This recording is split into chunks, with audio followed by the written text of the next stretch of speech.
capítulo de número 4.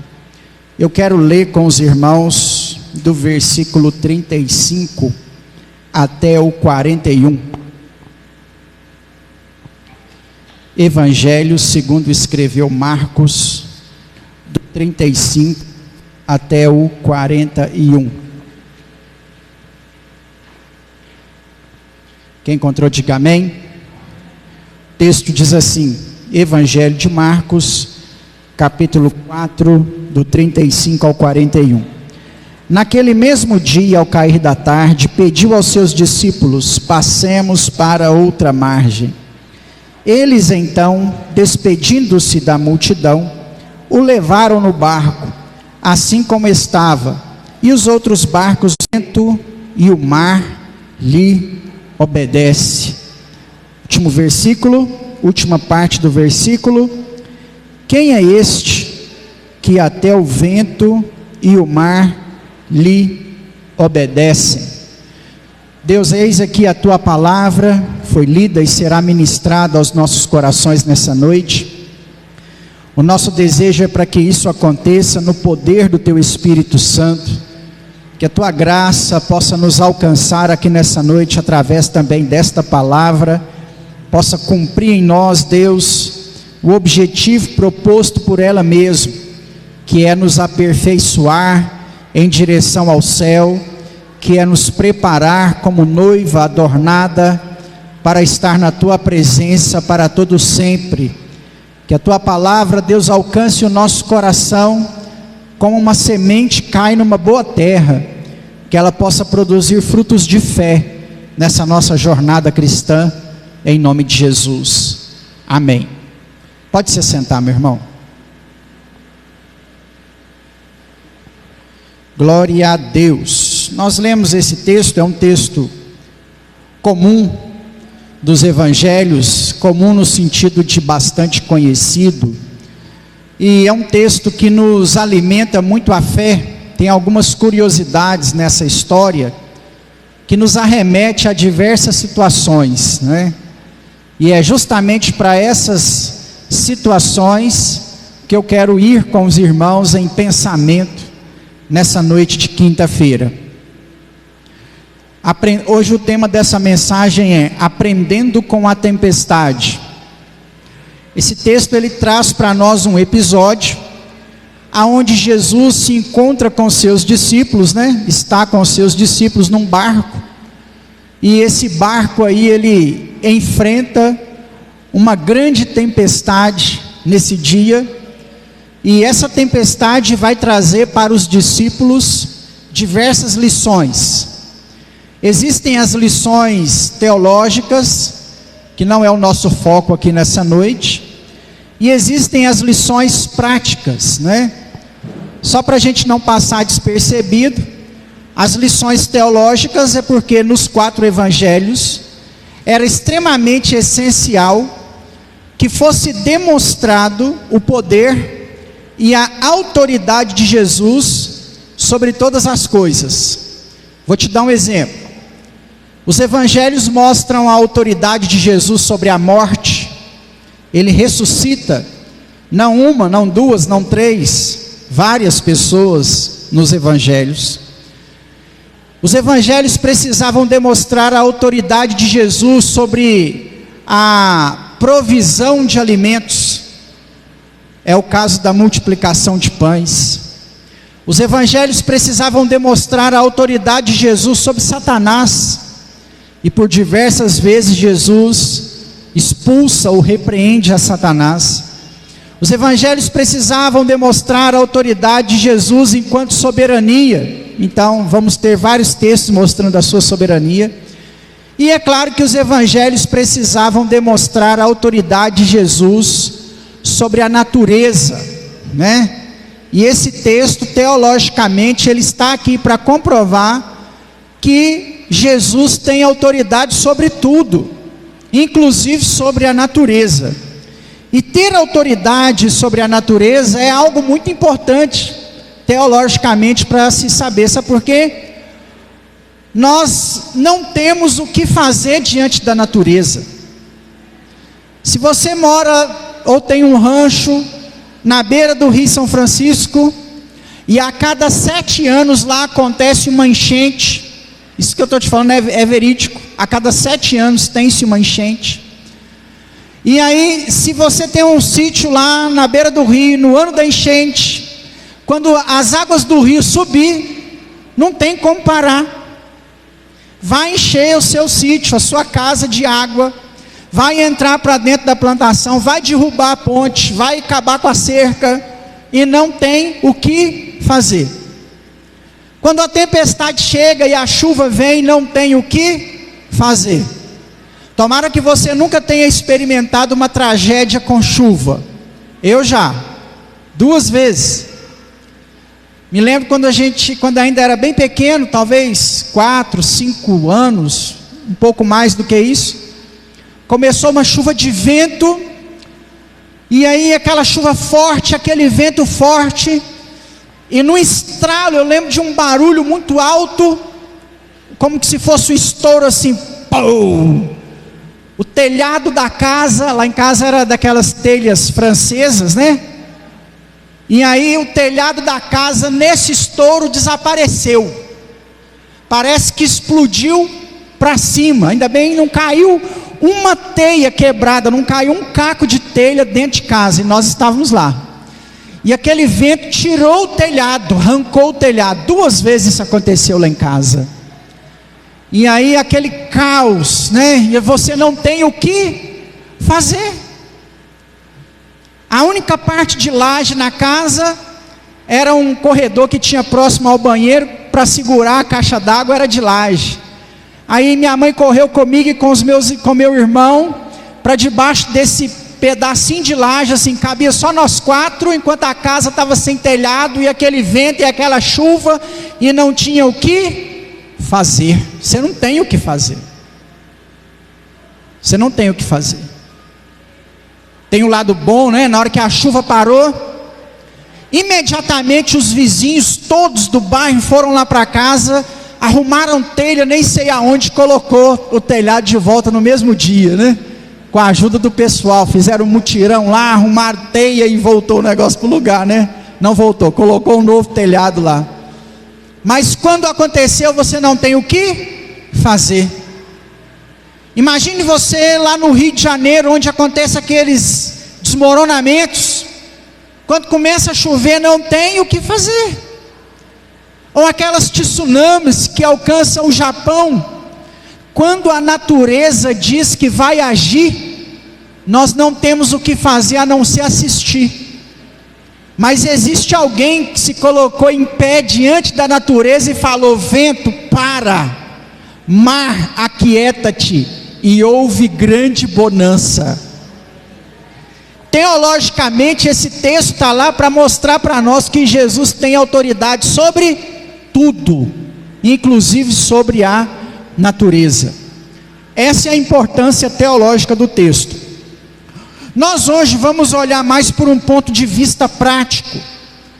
Eu quero comparar, não é uma ideia minha, é uma ideia bíblica mesmo, vários outros pregadores também já usaram da mesma metáfora.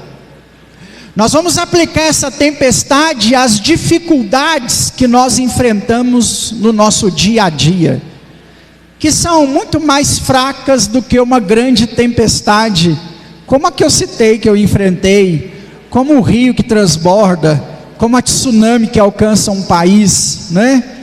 Os nossos problemas são menores do que esse, mas em diversas situações são comparadas também com as nossas dificuldades. Dificuldades são situações que fazem parte da nossa caminhada. Nós gostaríamos que tudo fosse fácil, mas tudo que nós vivemos é sempre muito difícil. Tudo que nós conquistamos é com muita dificuldade. Quando você vê uma pessoa na casa própria, você não sabe a dificuldade que aquela pessoa teve para adquirir.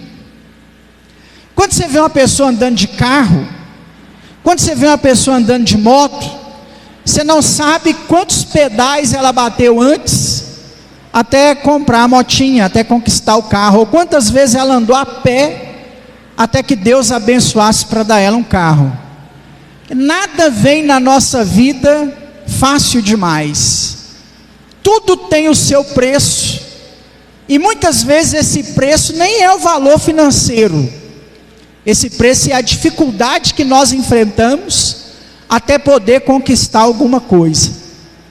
A pessoa que você vê hoje que desfruta de uma aposentadoria, você não viu ela trabalhar 16 horas por dia em 2, 3 empregos.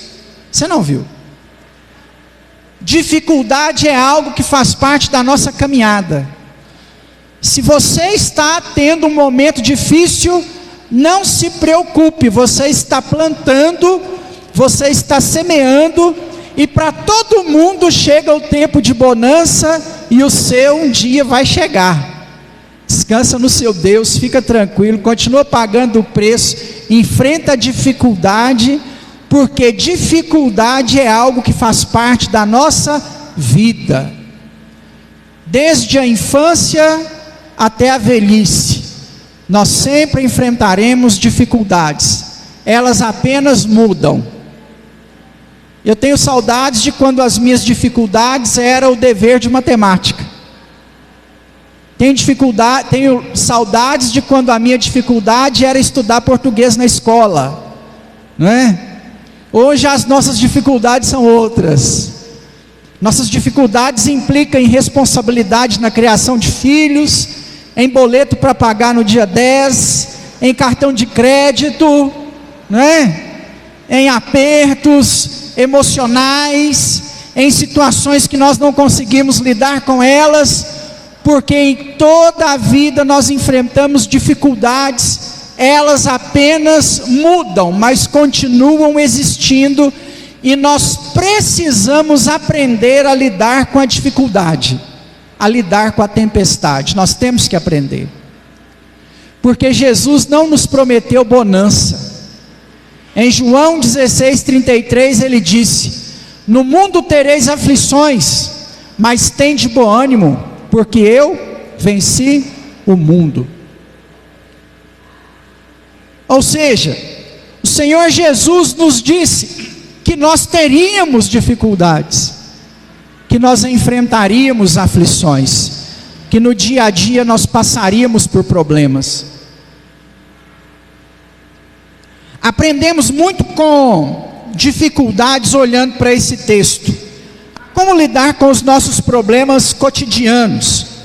Vejamos isso observando a 3 perguntas do texto.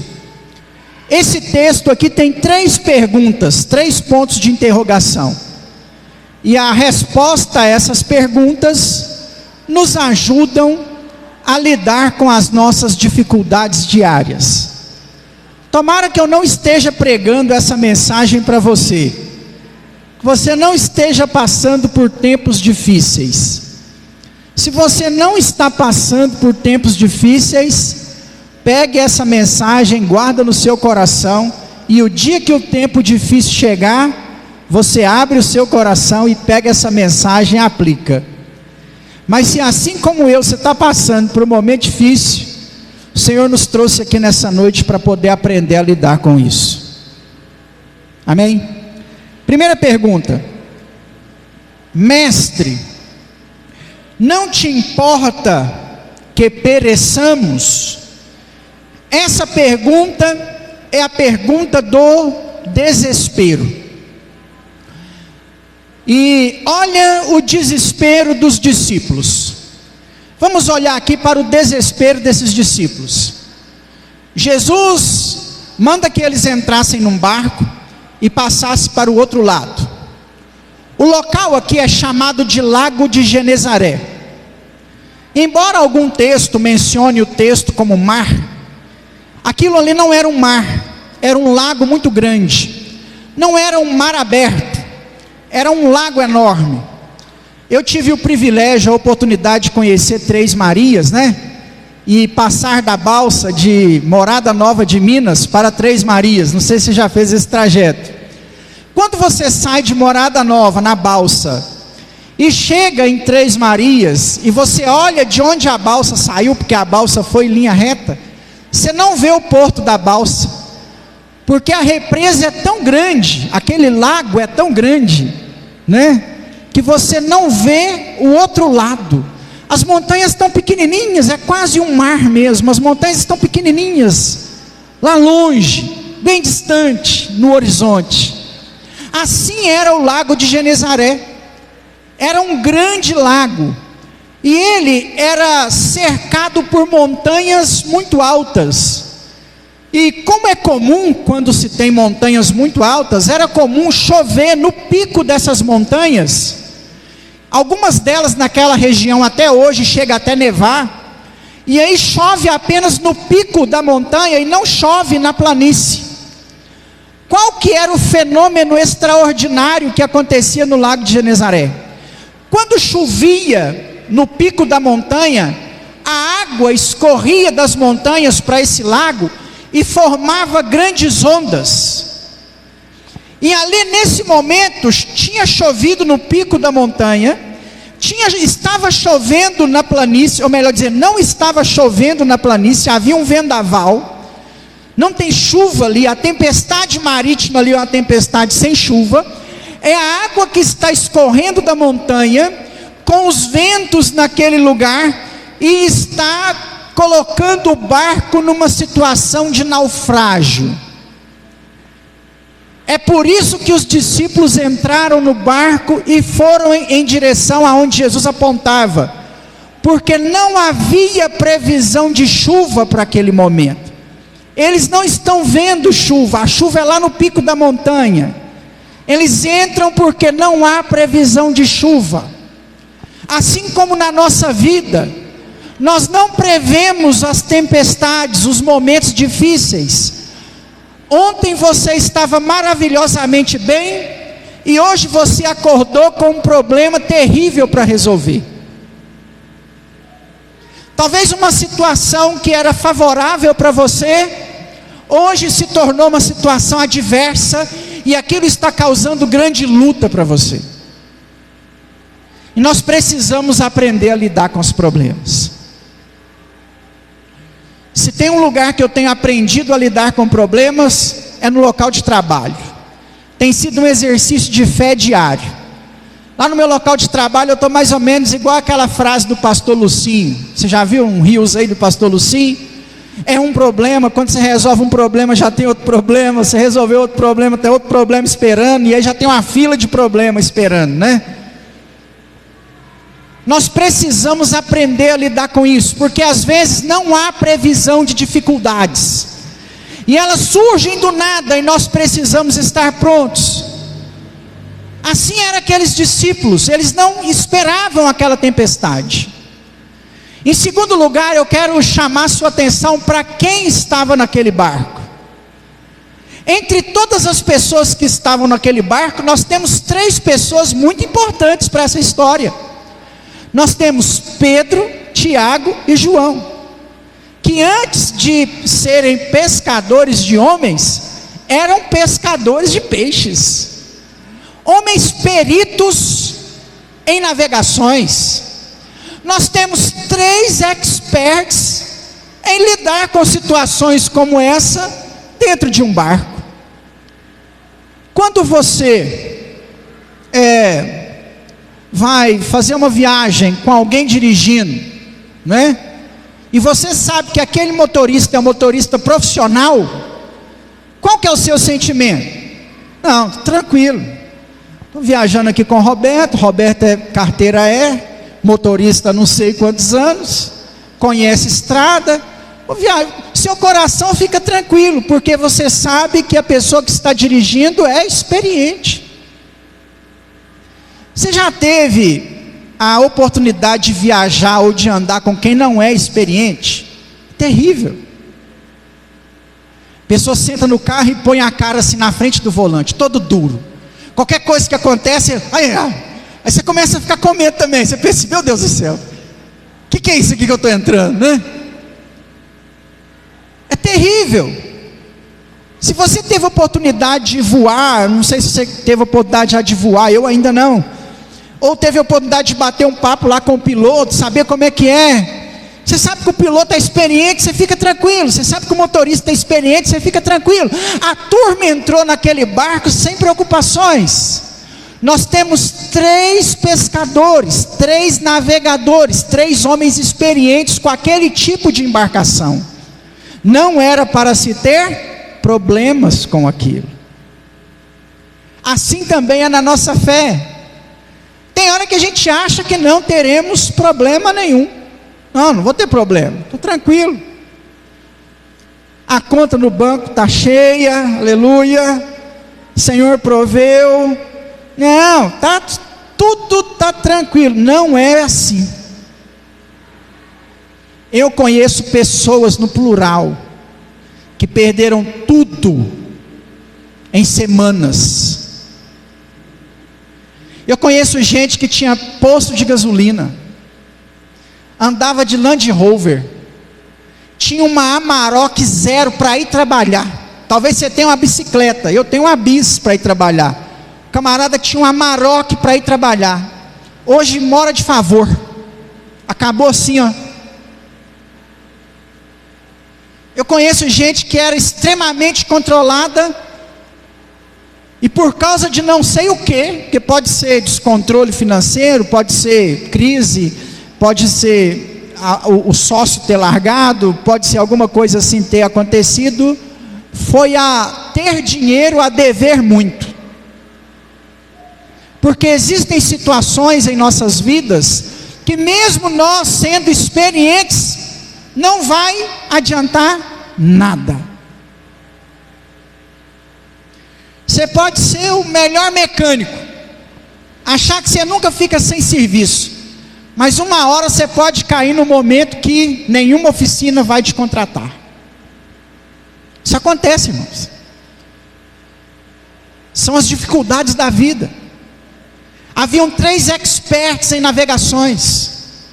Na hora que aquela tempestade começou, eles usaram de todas as suas habilidades, até chegar num determinado momento que não dava mais para fazer nada.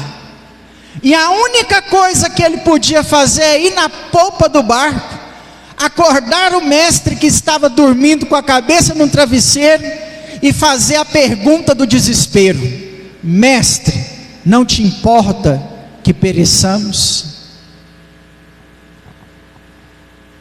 A pergunta que foi feita aqui a Jesus, a resposta que Jesus vai dar é uma má resposta, num dito popular nosso, né?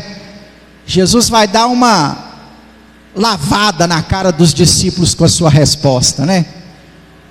Mas sem olhar por esse ponto de vista da resposta, ainda olhando para a pergunta, quando nós passamos por momentos de crise e chegamos no momento do desespero, eu não tenho que procurar o agiota, eu não tenho que procurar o banco, o gerente do banco, para enfiar minha cara no empréstimo. Na hora do desespero, eu não tenho que tomar decisões precipitadas. Na hora do desespero, eu não posso perder a consciência, a razão, e tomar decisões sem pensar. Na hora do desespero, eu corro para Jesus e pergunto para Ele: Senhor, me ajuda. Quando os meus recursos se acabam, como aconteceu com Pedro, Tiago e João, quando a tempestade está forte demais, quando a vida se torna muito difícil, não existe outro lugar melhor para eu ir do que para onde Jesus está. Você tem que ir para perto de Jesus. Nós vivemos um período, nós vivemos uma igreja aonde nós não estamos mais sendo ensinados a correr para Jesus. Nós estamos sendo ensinados ao empreendedorismo, à sabedoria humana, a mensagem daquilo que nós sempre podemos fazer. Mas preste atenção, existem tempestades na vida que nós não saberemos o que fazer, e não apenas nesse momento. Sabe o que nós precisamos fazer no momento da dificuldade, em tempos de tempestades? Correr para o Senhor. Vá para onde Jesus está. é a pergunta do desespero: Mestre, não importa que pereçamos? A segunda pergunta do texto: como é que não tendes fé? Essa pergunta é feita por Jesus. A primeira pergunta é feita por Pedro. A segunda pergunta é feita por Jesus. E Jesus pergunta sobre fé. Como é que não tendes fé? Nós precisamos, em tempos de dificuldades, ao invés do medo, ter fé. Transformar o nosso medo em crer naquilo que só Jesus pode fazer por você. Paulo disse aos Romanos que o verdadeiro amor lança fora todo medo, porque quando nós aprendemos a caminhar com o Senhor Jesus, o nosso amor por Ele transforma o nosso medo em fé, em crer no impossível, crer naquilo que apenas Ele e só Ele pode fazer por mim e por você.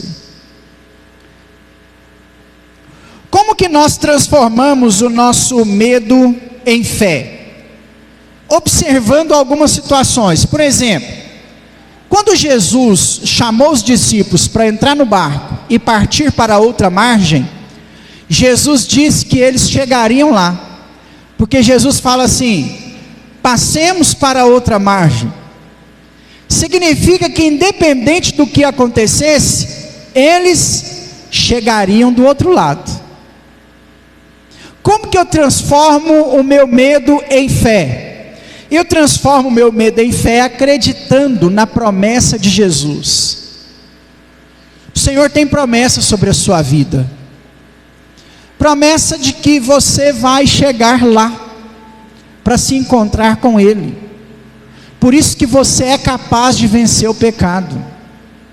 Por isso que você é capaz de se santificar. Por isso que você é capaz de estar na presença dEle, meu irmão, minha irmã. Porque tem uma promessa que diz que você vai chegar do outro lado.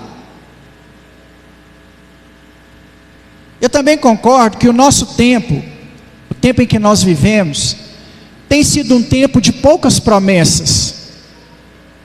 Não é zero promessa, é pouca promessa. Há um tempo atrás, no Evangelho, no cristianismo, nós caminhávamos por fé nas promessas de Deus que recebíamos em profecia. Eu não estou falando para você sair acreditando em profecia aí na hora que você sair aí fora, não é isso. Por isso que eu acho que o nosso tempo é um tempo que está caminhando para poucas promessas, porque as profecias que existem aí fora, são raras a gente achar uma que vem de Deus mesmo, e que não é carnal, que não é um falso profeta falando na sua carnalidade, ou simplesmente alguém falando coisas que nós queremos ouvir. Quando eu digo sobre a igreja um tempo atrás, não é para a gente olhar para essa igreja e achar também que aquela igreja era melhor, porque a igreja do tempo atual também tem suas virtudes, e algumas delas são melhores do que a do passado. Mas sabemos que a proximidade do tempo de Jesus faria isso acontecer. E às vezes promessas simples.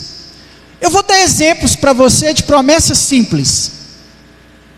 Uma vez, logo quando eu me converti,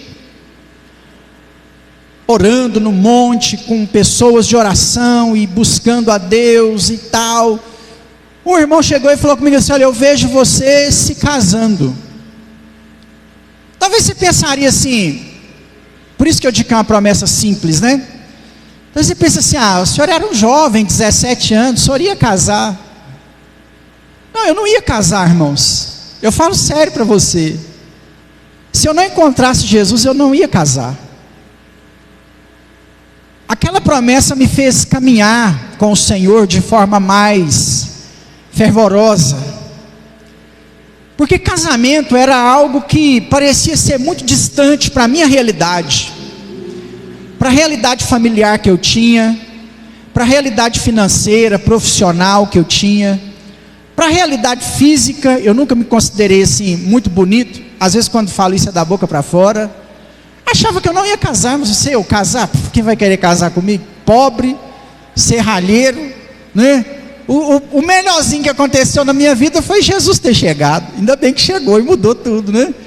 Mas pensei assim, não, ninguém vai querer casar comigo. Chegou o irmão e falou assim: eu estou vendo você se casando, tendo família, filhos. Dentro da realidade, talvez você não entenda o que eu estou falando, mas dentro da realidade familiar que eu tinha, isso era algo inalcançável. Isso era algo inalcançável para mim. Era uma promessa simples, mas eu servi a Deus com essa promessa. Eu fui para o seminário com essa promessa. Quando eu fiz seminário, eu estudei o tempo todo sem arrumar namorada, que eu queria estudar e pensando assim, não, Deus prometeu que eu vou me casar, não vai ser agora, então eu vou estudar aqui primeiro, depois eu penso em casamento. Eu virei pastor solteiro baseado nessa promessa. Não, você pastor, eu vou casar, eu não sou casado hoje, mas eu vou casar, porque Deus falou que eu vou casar. Até que um dia eu me casei, e a promessa cumpriu. De eu ter me casado, de eu ter recebido a promessa, até eu ter me casado, foram 10 anos. Mas aquilo foi um combustível para que eu caminhasse. Nós hoje não caminhamos mais nessas simples promessas, igual eu disse, as promessas que tem por aí hoje é todo louca, né? Doida, não dá para confiar muito nessas coisas que aparecem aí não. Mas, em contrapartida, nós precisamos das promessas de Deus sobre as nossas vidas, dessas maneiras particulares também. Eu não sei se Deus vai abrir a boca do profeta, se Deus vai falar com você na hora que você lê a Bíblia, ou se durante uma pregação Deus vai falar algo para você e você vai se apropriar dessa promessa, e o Espírito Santo de Deus vai confirmar no seu coração que tal promessa é para você. Mas nós precisamos ter promessas do Senhor de que chegaremos do outro lado. Precisamos dessas promessas, irmãos. Nós precisamos das promessas de que o Senhor está conosco, de que Deus está no barco, de que nós não estamos sozinhos. Deus tem coisas para fazer em nossas vidas ainda. Antes da Atos, quando eu era pastor auxiliar, às vezes eu brincava com algumas pessoas, porque eu realmente acredito nessas promessas de Deus. Às vezes eu brinquei muito com a Edileia, com alguns amigos e tal. Às vezes o pessoal via eu subir na escada e falava assim: desce daí, você vai cair, você vai morrer. Eu falava: vou morrer não, tem promessa de Deus para cumprir. Eu ainda não sou pastor, ainda não casei, não vou morrer. Eu não vou morrer enquanto as promessas não cumprir, porque literalmente é assim. Cuidado se você não tem promessas, né? Pode ser um sinal de que a morte está chegando. Então a gente tem que ter promessa para a gente saber que Deus tem coisas para fazer na nossa vida ainda. Deus te prometeu que a empresa vai prosperar, vai dar certo, que você vai formar na faculdade, que você vai conseguir o diploma, que você vai conseguir a vaga de emprego, que você vai passar no concurso público. Isso ainda não aconteceu, que bom! Sinal que você tem vida pela frente, porque Deus não falha em suas promessas, e se Ele prometeu algo, Ele vai cumprir. Mas abre um parênteses, eu estou falando de promessa de Deus, não dessas profetadas que são dadas por aí. Então eu tenho que ter promessa. Quando eu não olho para a promessa, eu fico com medo. Foi o que os discípulos fizeram. Ao invés de olhar para a promessa de passemos para outra margem, eles olharam para o tamanho da onda daquele lago e tiveram medo. Não olhe para as ondas da tempestade, olhe para a promessa de Deus na sua vida. Não olhe para o tamanho do seu problema, olhe para o que Deus tem para fazer na sua vida. Isso é fé. Isso é fé. Parece simples, irmãos, mas para mim não foi simples. Quando eu entro na minha casa própria, financiada, 25 anos, já paguei 15, maravilha, 15 não, né, 13, já paguei 13, aleluia, passei da metade, ô bênção. Isso para mim era algo inalcançável. Eu ainda sou o único dos irmãos que fez faculdade. Eu ainda sou o único dos irmãos, meus irmãos são novinhos, mas não, que tem casa própria, que teve filho depois que casou. Essa realidade para mim é inalcançável, era inalcançável. Quando eu vejo o que Deus fez, não foi essas mãos que fizeram, não foi a minha força, não foi o trabalho, ninguém me deu de graça também. Quando eu vejo o que Deus fez, o que o Senhor fez, para mim é maravilhoso demais, porque a minha perspectiva de vida era de virar um noiado numa esquina do bairro onde eu morava, se eu por acaso sobrevivesse. Todos os meus amigos se envolveram com droga, mais da metade morreram na sua juventude. A turminha que eu andava, a princípio era uma turminha boa, e todos se tornaram barra pesada depois. Essa perspectiva que eu alcancei, era algo inacreditável. É aí que nós temos que parar de olhar para a dificuldade e começar a olhar para o que Deus pode fazer por nós, que Deus pode fazer por você. Você tem casa própria? Olha para a sua casa própria, pensa se você seria capaz, se não fosse Deus na sua vida, se um dia você pensou em alcançar isso. Se você entra no seu carrinho, não precisa ser zero, não precisa ser luxuoso. Hoje eu andei numa X6 2024, um carro de R$1 milhão. Não precisa ser uma X6, pode ser o seu carro. O seu pois é, né? Está fazendo um barulho, pois é. Tem que trocar aquela peça ali, pois é.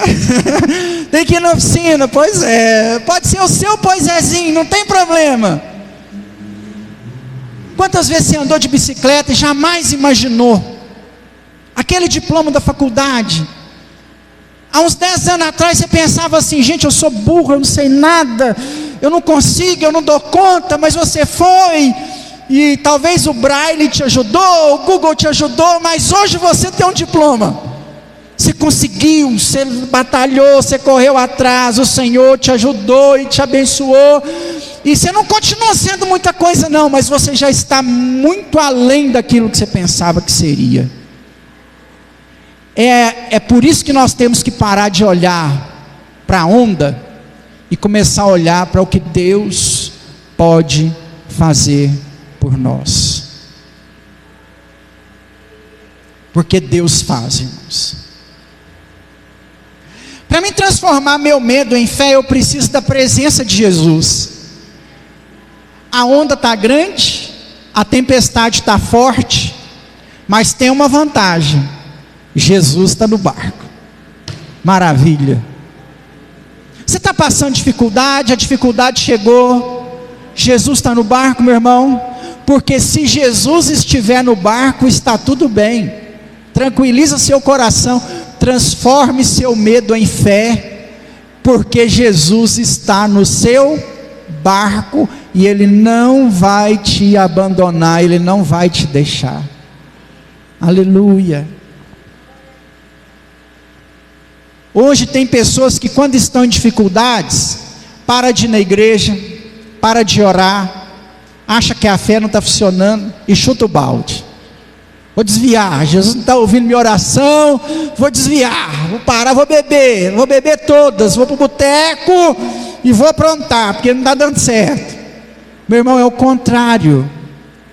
Na hora da dificuldade, Jesus precisa estar no barco. Está difícil, é aí que você tem que correr para perto de Jesus.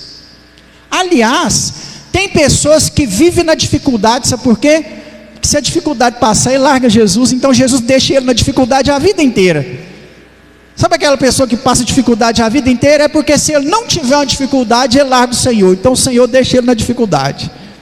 E é na dificuldade que nós vamos precisar da presença do Senhor. Se ele estiver no barco, está tudo bem. Se ele não estiver no barco, vai naufragar. Se Jesus não estiver no casamento e vier a crise, afunda.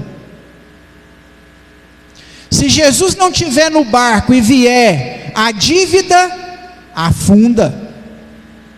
Mas se Jesus estiver presente, nós vamos conseguir transformar o nosso medo em fé. Como transformar o nosso medo em fé? Com a paz de Jesus, porque ele dormia. Com perdão da gíria, o pau está quebrando lá no barco, onda para todo lado, e barco vai para um lado e vai para o outro, e nós vamos morrer. O Pedro joga âncora, levanta a vela, João bate o remo, o Tiago quer fazer alguma coisa, ninguém dá conta, nós vamos morrer. Vai lá chamar o mestre, chega lá, Jesus está dormindo, tranquilo, a paz. O mundo está desabando e Jesus está na perfeita paz, porque significa que Ele domina sobre tudo, sobre todas as coisas. Aqui, você pode estar enfrentando a tempestade que for, quem está no barco com você sempre estará em paz, que é Jesus. Nós vemos isso na nossa vida. Se você tem experiência com Deus, o Espírito Santo está trabalhando no seu coração, é assim. Não é porque eu sou bom, não, é porque eu sou crente. Lá no meu serviço eu já fui elogiado várias vezes, porque assim, o problema está acontecendo, a muvuca está acontecendo e eu estou tranquilo. Não perca a cabeça. Não, de boa. Raríssimas vezes eu perco a cabeça, né? Acontece de perder a cabeça, mas são poucas as vezes. E diria para você que relacionado à igreja, ministério ou serviço, eu me lembro de uma ou duas vezes só que isso aconteceu. Geralmente eu não perco o controle da situação. Já enfrentei cliente me chamando de racista e me xingando todo, e não tinha nada a ver. Tipo assim, nem uma palavra direcionada, uma indireta, uma situação, nada. Ele colocou na cabeça dele e começou a me xingar lá na loja, e fazendo maior alvoroço, e eu olhando para ele, esperando ele acabar, para mim poder tentar entender a situação que estava acontecendo. Às vezes um monte de gente, aquele alvoroço, e eu estou tranquilo. Há poucos dias eu atendi um cliente, e o meu colega de trabalho falou que o cliente era dele. E aí ele começou a brigar, na hora que ele viu que a venda já tinha até feito, faturado, e eu não sabia que o cliente era dele. E aí fez um alvoroço e gritando na loja: pastor, passou para trás, e gritando e falando com os borracheiros, e eu quero ver a venda, tem que voltar a venda para mim, aquela loucura. Eu levantei do meu lugar tranquilo, fui na minha gerente e falei assim: olha, eu não vou gritar no meio da loja, se você quiser ir para uma salinha, para uma reunião, só nós três, aí lá a gente resolve. E voltei para o meu lugar, e na hora que pôs na salinha, a gente foi lá e resolveu. No meio da bagunça, raramente eu perco o controle. Não é porque eu sou bom, não, é porque Deus vai trabalhando na sua vida. Eu estou falando isso comigo, mas acontece com você. Eu tenho certeza, se você é cristão, hoje você perde muito menos a cabeça do que no passado. Talvez no passado, qualquer coisinha acontecer, você já estourava. Aí hoje você já: Jesus me ajuda. Né? Porque é assim, irmãos, o Espírito Santo vai trabalhando na vida da gente. Sabe por quê? Eu transformo o meu medo em fé, quando eu entendo que no meio do problema, Jesus está dormindo. Ele vai trazer uma solução. Eu transformo o meu medo em fé quando eu olho para o poder que Jesus tem. Você está temendo o quê? Meu irmão, quem que você serve? Você não serve qualquer um, não.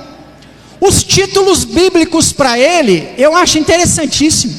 Eu gosto muito de o Senhor dos Senhores, o Deus dos deuses, o maior sobre todos.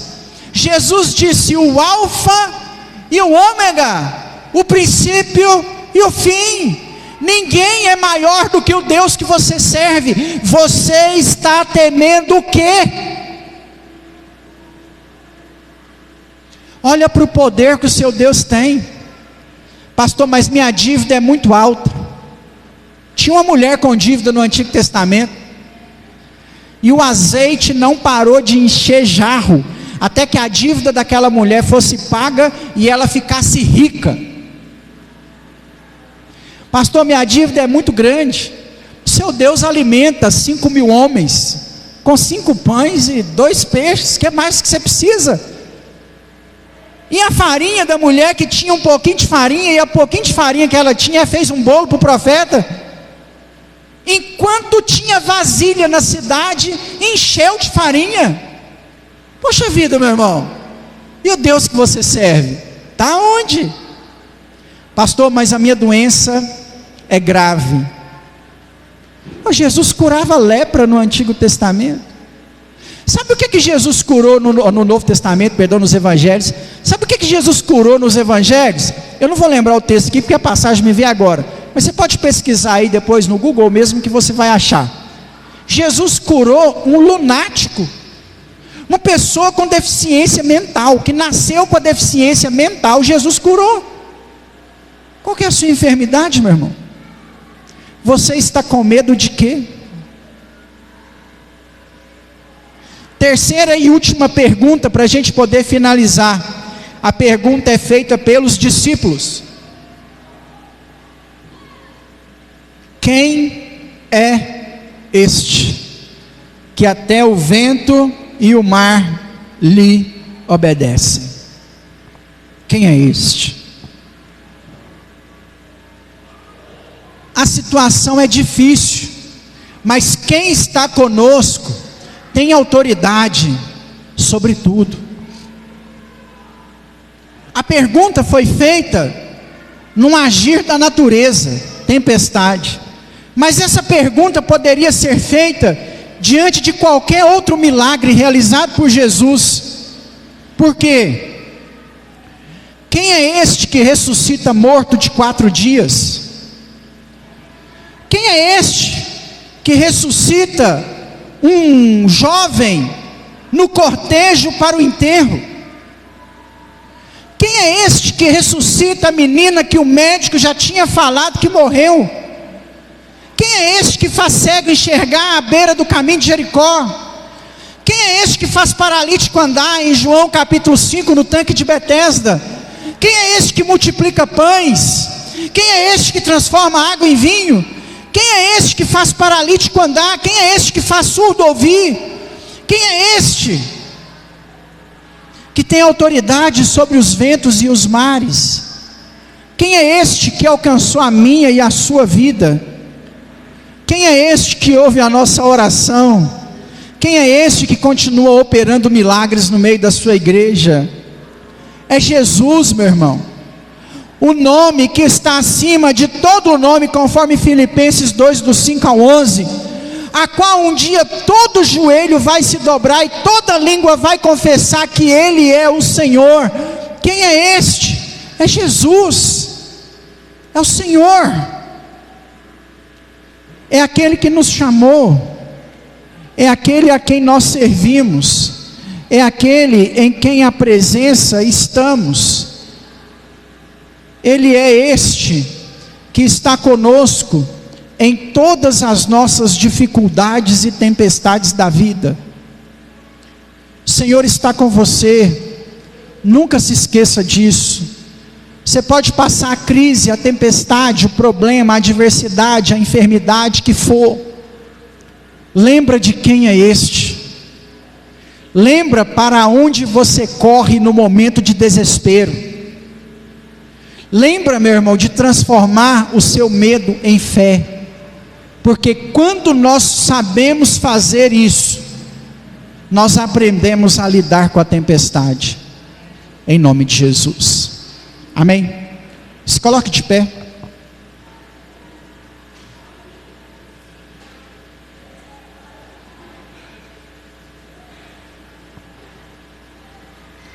Glória a Deus.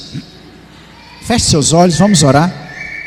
Deus, muito obrigado por estarmos aqui nessa noite, podendo compartilhar da Tua palavra. Muito obrigado, Deus, por mais uma vez estar na Tua casa, servindo ao Senhor com alegria nessa noite de quinta-feira, sabendo, Papai, que grandes coisas o Senhor tem feito e grandes coisas o Senhor ainda pode fazer por nós, Deus. Muito obrigado, Senhor, pelo privilégio de Te servir, estar na Tua presença, em nome de Jesus. Ainda, meu irmão, quero fazer uma oração por você.